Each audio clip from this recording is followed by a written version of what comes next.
மயிலாடுதுறை மாவட்டம் சீர்காழி அருகே கதிரமங்கலத்தில் மழையால் பாதிக்கப்பட்ட நெற்பயிர்களை சுற்றுச்சூழல் மற்றும் காலநிலை மாற்றத்துறை அமைச்சர் மெய்யநாதன் நேரில் பார்வையிட்டு ஆய்வு செய்தார். இதுகுறித்த கூடுதல் தகவல்களை எமது செய்தியாளர் உமாரமணன் வழங்க கேட்கலாம். வணக்கம் உமாரமணன், விவரங்கள். வணக்கம் சுபா. மயிலாடுதுறை மாவட்டம் சீர்காழியில் கடந்த சில தினங்களுக்கு முன்பு 30 சென்டிமீட்டர் அளவுக்கு கனமழை பெய்தது. இதனால் இந்த பகுதியில் 5000 ஏக்கருக்கு மேல் அறுவடைக்கு தயாராக நெற்பயிர்கள் முழுவதுமாக நீரில் மூழ்கி சேதமானது. இதனையடுத்து விவசாயிகள் வேளாண் துறை அதிகாரிகள் மற்றும் அரசு பாதிக்கப்பட்ட விளைநிலங்களை உரிய கணக்கீடு செய்து நிவாரணம் மற்றும் இழப்பீட்டுத் தொகை வழங்க வேண்டும் என கோரிக்கை விடுத்தனர்.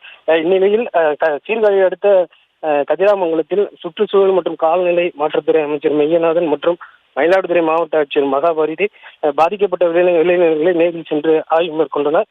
அப்போது சாய்ந்த நெற்கதிர்களை விவசாயிகள் எடுத்து அமைச்சரிடம் ஏக்கருக்கு 30,000 ரூபாய் அதிகமாக செலவு செய்துள்ளோம், இப்பொழுது சாய்ந்துள்ளது, இதனால் இன்னும் கூடுதல் செலவாகும், எனவே எங்களுக்கு நிவாரணங்கள் வழங்க வேண்டும் என கோரிக்கை விடுத்தனர்.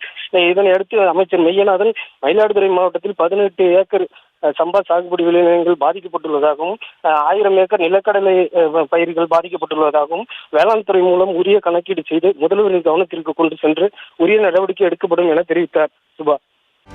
செய்திகளை உடனுக்குடனும் துல்லியமாகவும் தெரிந்து கொள்ள சப்ஸ்கிரைப் பண்ணுங்க.